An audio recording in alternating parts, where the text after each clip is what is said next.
dalam 6 seri awal Grand Prix musim 2025, Marc Marquez sudah menghadapi 2 insiden crash.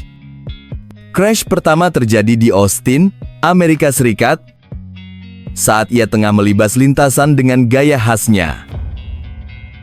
Trek di sana memang punya karakter unik. Marc sempat melintasi kerb putih dan mengambil racing line yang sedikit berbeda dari lap-lap sebelumnya. Hingga akhirnya, boom, crash tak terelakkan. Crash kedua, lebih mengejutkan lagi, terjadi di Jerez, di sebuah tikungan kiri yang selama ini dikenal sebagai senjata rahasia Marc. Namun, kali ini tikungan itu justru jadi momen nahas baginya. Menanggapi 2 insiden ini, General Manager Ducati Corse, Gigi Dall'Igna, angkat bicara lewat wawancara eksklusif bersama DAZN. Dan komentarnya benar-benar menarik perhatian. Saya pikir, Marc sangat cermat saat memberikan masukan, ujar Gigi tegas. Tugas teknisi adalah mendengar komentar pembalap dan mencocokkannya dengan data telemetri. Kami ini teknisi, kami percaya pada angka, bukan sekadar kata-kata. Ia melanjutkan dengan penuh keyakinan. Bagi kami, memahami hubungan antara ucapan pembalap dan data adalah segalanya. Hanya dengan cara itulah kami bisa melangkah lebih jauh. Dan saya sangat senang bekerja dengan Marc. Dia bukan hanya cepat, tapi juga tahu bagaimana memanfaatkan semua sumber daya yang ada. Dan inilah yang membuat pernyataan Gigi begitu powerful. Menurut saya, 2 crash ini bukan karena kesalahan berkendara, tapi lebih karena kurangnya kejernihan. Itu sebabnya saya yakin, kami bisa terus mengandalkannya untuk meraih tujuan besar bersama. Kami bekerja keras agar bisa mengulang sukses, seperti bersama Pecco. Menariknya, istilah yang digunakan Gigi, kurangnya kejernihan, atau lack of lucidity, mengundang berbagai tafsir. Seolah ia ingin menyampaikan bahwa baik Marc maupun tim, mungkin belum sepenuhnya mampu mengantisipasi tantangan-tantangan yang muncul di lintasan. Bisa jadi persoalan setup, atau respons terhadap kondisi yang berubah-ubah di tengah balapan. Satu hal yang pasti, Marc Marquez belum selesai. Masih ada banyak potensi yang akan meledak dari sang juara, dan Ducati tahu betul itu.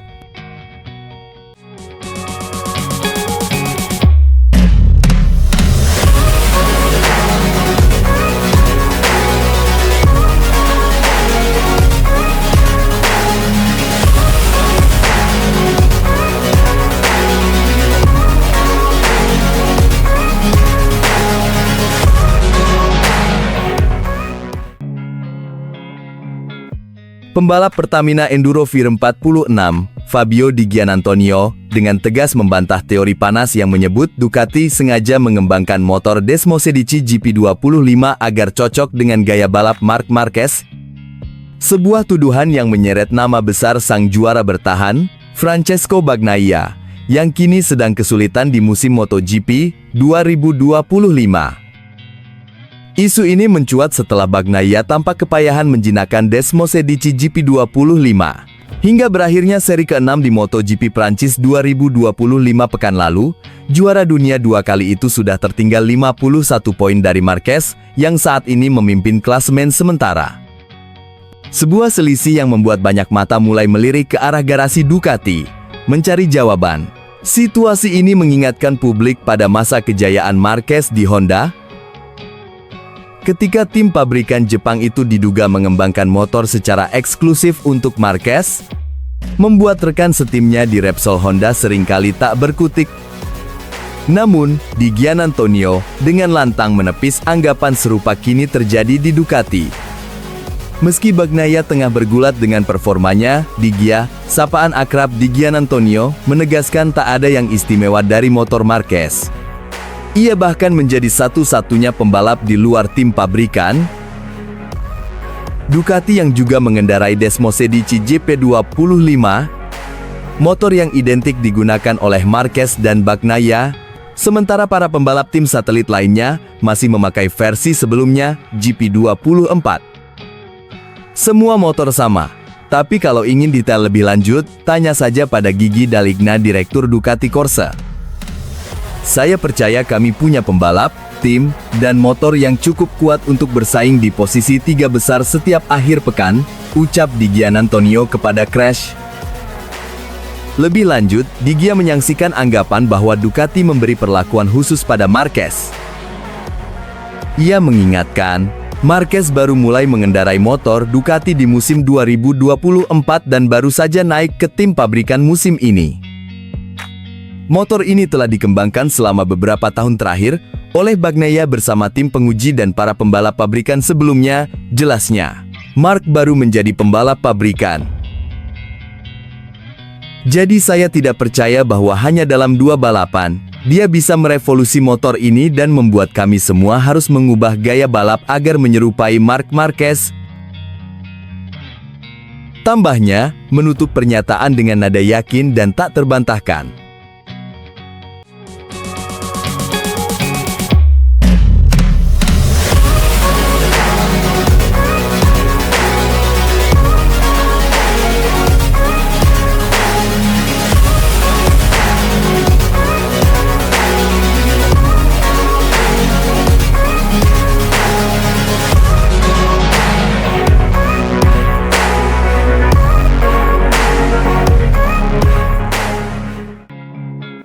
Di musim debutnya bersama Ducati Gresini, Marc Marquez memang belum sempurna.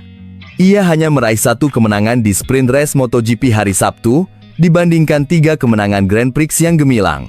Jumlah total podium, imbang, 10 di sprint, 10 di Grand Prix.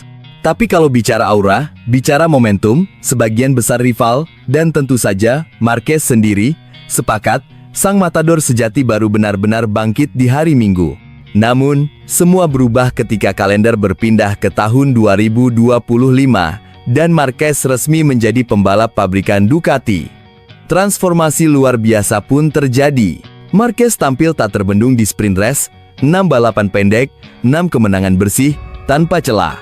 Sementara di Grand Prix, ia berhasil menggondol 3 kemenangan dari 6 seri yang sudah digelar. 2 kekalahan di Grand Prix, bukan karena kalah cepat, tapi karena dirinya sendiri. Kesalahan di Cota dan Jerez membuatnya harus gigit jari. Sedangkan di Le Mans, strategi brilian Johann Zarco di bawah cuaca yang tak menentu membuat Marquez hanya bisa menggertakkan gigi dari belakang. Untuk saat ini, aku adalah Tuan Sabtu, ujar Marquez di Prancis dengan senyum penuh percaya diri. Tapi percayalah, aku ingin jadi Tuan Minggu. Bahkan kalau harus mengorbankan beberapa hari Sabtu. Marquez juga mengakui, di masa pramusim ia memang memfokuskan latihan untuk hari Sabtu. Tahun sebelumnya, sprint dan sesi kualifikasi adalah titik lemah yang menggerogoti ambisinya. Tapi kini, ceritanya berbeda. Sprint jadi panggung dominasi. Tapi ia tahu, kunci sejati gelar juara tetap berada di hari Minggu. Setiap hari Minggu, aku selalu merasa luar biasa. Aku tahu aku cepat, ungkapnya. Masalahnya cuma 2 kesalahan itu di Cota dan Jerez. Selebihnya, aku siap bertarung. Sprint ke-6 berturut-turut yang dimenangi Marquez di Le Mans tak datang dengan mudah. Ia harus melewati Fabio Quartararo, pahlawan lokal, yang memulai balapan dengan penuh semangat, bahkan sempat unggul hampir 1 detik di lap pertama. Namun, sejak lap kedua, Marquez perlahan memangkas jarak.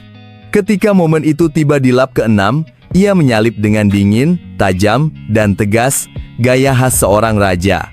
Di belakangnya, Alex Marquez dan Fermin Aldeguer menyusul menyalip Quartararo yang mulai melemah menjelang akhir balapan. Meski Mark sempat mengendur di lap terakhir, keunggulannya atas sang adik tetap utuh, 0,530 detik, cukup untuk mencatatkan kemenangan yang manis dan solid. Namun Mark mengingatkan, performanya sebenarnya belum maksimal. Saat saya benar-benar menekan di latihan, saya ada di angka 30,7 hingga 30,8. Tapi hari ini, saya di 31,1 hingga 31,0. Artinya, saya masih menyimpan sesuatu. Dan ketika bintang-bintang lain seperti Alex Marquez dan Francesco Bagnaia tersungkur di Grand Prix basah, Mark justru melesat mengambil alih puncak klasemen, unggul 22 poin menjelang pertarungan berikutnya di Silverstone. Apakah ini tahun kebangkitan mutlak sang baby alien? Atau akan ada kejutan lain dari rival-rival yang mulai bangkit? Yang jelas, cerita Marc Marquez dan Ducati di 2025 baru saja mencapai babak paling menariknya.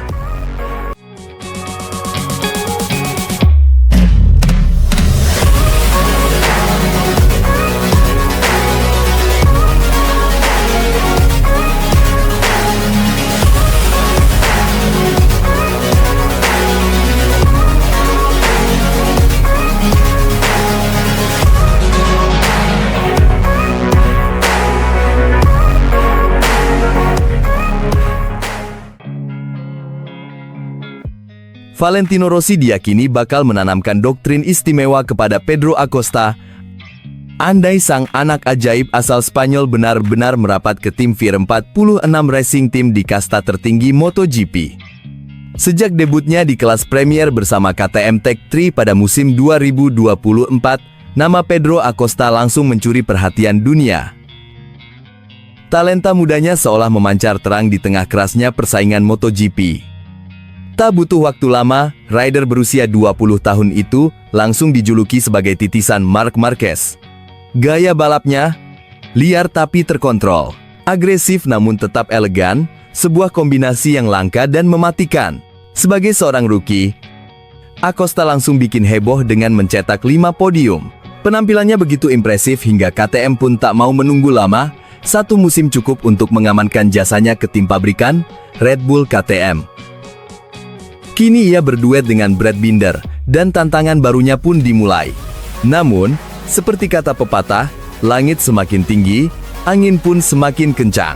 Naik ke tim utama, tentu membawa tekanan yang jauh lebih besar. Dan disinilah Acosta masih mencari pijakan yang mantap. Hingga seri ke-6 MotoGP 2025, podium masih enggan ia cicipi. Hasil terbaiknya hanyalah finish keempat di Le Mans, sebuah pencapaian yang tak buruk, tapi jelas belum cukup untuk menjawab ekspektasi yang menempel di pundaknya. Sementara itu, bursa transfer pembalap mulai memanas. Nama Acosta pun ikut terlempar dalam pusaran rumor. Mantan pembalap 500cc, Alex Barros, ikut bersuara. Menurutnya, Acosta akan jauh lebih bersinar jika diberi kesempatan menunggangi Desmosedici milik Ducati, motor yang saat ini dianggap sebagai senjata pamungkas di grid MotoGP. Dia punya potensi besar. Di Ducati, dia bisa bersaing rebut podium atau bahkan kemenangan melawan Marquez, tegas Barros kepada Motosan. Ducati tak akan membuat lompatan besar dari versi 2025 ke 2026. Mereka sudah bekerja keras. Motor itu siap menang, dan Acosta bisa mengendarainya pada level terbaik. Namun, Barros juga menyadari bahwa jalan menuju tim pabrikan Ducati masih penuh duri. Duo juara dunia, Marc Marquez dan Francesco Bagnaia, sudah mengunci line-up tim utama. Maka, jalur yang lebih realistis untuk Acosta adalah tim satelit mereka, Pertamina Enduro VR46 Racing Team milik sang legenda, Valentino Rossi. Tapi tunggu dulu, Barros menyelipkan peringatan mengejutkan. Kalau Acosta ke VR46, dia harus siap-siap dicuci otak. Ucap Barros belak-belakan. Valentino Rossi mungkin akan menanamkan kebencian terhadap Marc Marquez, mengingat rivalitas berdarah yang pernah terjadi di masa lalu. Wow, sebuah tuduhan yang membakar tensi panas antara dua generasi MotoGP. Barros bahkan menyebut, dibanding Jorge Martin atau Toprak Razgatlioglu, Acosta adalah kandidat terkuat yang bisa mengisi kursi Ducati di VR46. Tapi harga yang harus dibayar mungkin lebih dari sekadar adaptasi motor, bisa jadi harga emosional jika Barros benar soal doktrin Rossi kepada anak-anak didiknya. Bayangkan saja, kata Barros menutup pernyataannya, Rossi mungkin akan membuat Acosta menabrak Marquez, bukan hanya secara teknik, tapi juga dalam pertarungan dominasi. Drama MotoGP kembali memanas, dan dunia kini menanti. Akankah Acosta benar-benar melangkah ke Ducati lewat jalur VR46 dan menerima doktrin The Doctor? Atau akankah dia tetap berjalan di jalur netral sebagai pembalap bebas penuh potensi? Yang jelas, bintang muda ini berada di persimpangan besar dalam kariernya, dan apapun pilihannya nanti, MotoGP akan berubah karenanya.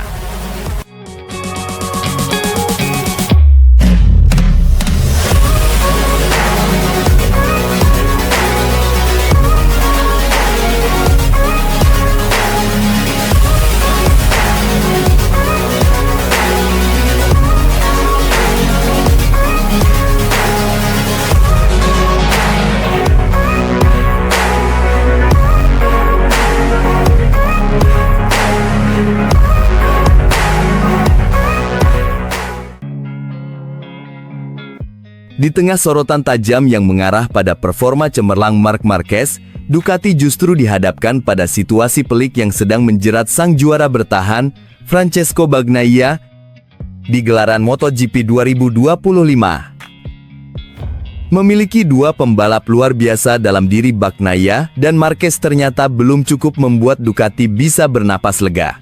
Alih-alih tenang, pabrikan Italia ini kini diguncang oleh kontras tajam antara performa dua jagoannya hingga berakhirnya seri MotoGP Prancis 2025. Marquez, yang baru bergabung namun langsung meledak seperti dinamit di lintasan, tampil luar biasa. Dalam 6 seri awal, Baby Alien ini telah mengukir 4 podium, termasuk 3 kemenangan di balapan utama, sementara di sesi sprint, ia seolah tak tersentuh. Tak sekalipun gagal naik ke podium tertinggi, menunjukkan betapa eksplosif dan tajamnya insting balap pria Spanyol itu. Namun di sisi lain lintasan, Francesco Bagnaia sedang menghadapi jalan terjal. Sang juara dunia MotoGP 2022 dan 2023 memang masih mampu meraih 4 podium di balapan utama, tetapi hanya 1 kali merasakan manisnya kemenangan. Di sesi sprint, hasilnya pun belum menggembirakan, 4 kali finish ketiga, tanpa sekalipun mencicipi podium teratas. Kondisi ini makin diperjelas, lewat hasil mengecewakan yang diraih Bagnaia di sirkuit Le Mans akhir pekan lalu. Performa sang juara bertahan tak mampu menyaingi Marquez, dan sorotan pun otomatis beralih ke Ducati. Ada apa dengan Bagnaia? Menanggapi kondisi ini, manajer tim Davide Tardozzi pun angkat suara. Tanpa perlu menyebut nama Marquez, karena performanya berbicara sendiri, Tardozzi menegaskan bahwa fokus utama Ducati saat ini adalah mengembalikan kepercayaan diri Bagnaia. Tujuan tim adalah membantu Bagnaia, ujar Tardozzi. Seperti dikutip dari Motosan via Bola Sport, kami tahu kemampuan yang dia miliki. Kami mengaguminya. Tapi saat ini, kami belum bisa memberikan apa yang dia butuhkan. Tardozzi mengingatkan publik, Bagnaia adalah protagonis MotoGP dalam 4 tahun terakhir. Bukan berarti dia tiba-tiba lupa cara mengendarai motor ini. Kami harus membawanya kembali ke jalur kemenangan, lanjutnya dengan nada penuh keyakinan. Lebih jauh, Ducati berjanji akan memberikan segala bentuk dukungan, baik teknis maupun non-teknis, demi mengangkat performa sang juara bertahan. Para mekanik pun tengah berjibaku mencari solusi terbaik. Saya masih percaya Bagnaia punya keberanian mutlak untuk bertarung demi kemenangan, bahkan melawan Marquez sekalipun, tegas Tardozzi. Namun, bukan hanya persoalan teknis yang dihadapi Bagnaia, tekanan berat yang mengimpit mentalnya pun mulai terasa. Tardozzi tak menutup mata akan hal ini. Moral Bagnaia jelas sedang tertekan. Kami harus mendukungnya, juga dari sudut pandang psikologis, ungkapnya dengan nada prihatin. Ada banyak hal yang bisa kami lakukan, baik dari sisi manusia maupun teknis. Kami akan membahasnya minggu ini, termasuk bersama Gigi D'Aligna. Tardozzi pun menutup pernyataannya dengan penekanan penuh empati.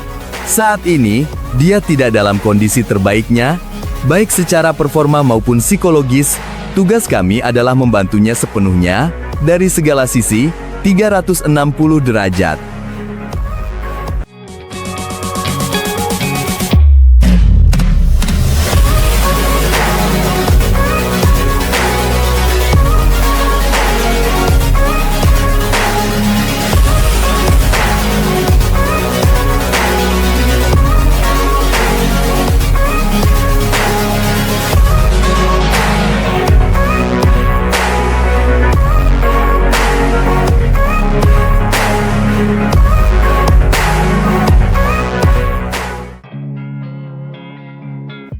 Dani Pedrosa menyoroti betapa beratnya langkah Francesco Bagnaia yang kini kesulitan menembus bayang-bayang dominasi sang rekan setim, Marc Marquez, dalam panasnya persaingan MotoGP 2025. Berada di tim sekelas Ducati, yang seharusnya menjadi surga bagi seorang juara bertahan, ternyata justru menjadi tantangan tersendiri bagi Bagnaia. Keberadaan Marc Marquez, sang baby alien, mengubah segalanya. Kehadirannya membawa gelombang baru di tubuh Ducati, mengguncang dinamika tim dan secara langsung menyeret Bagnaia ke dalam pusaran tekanan.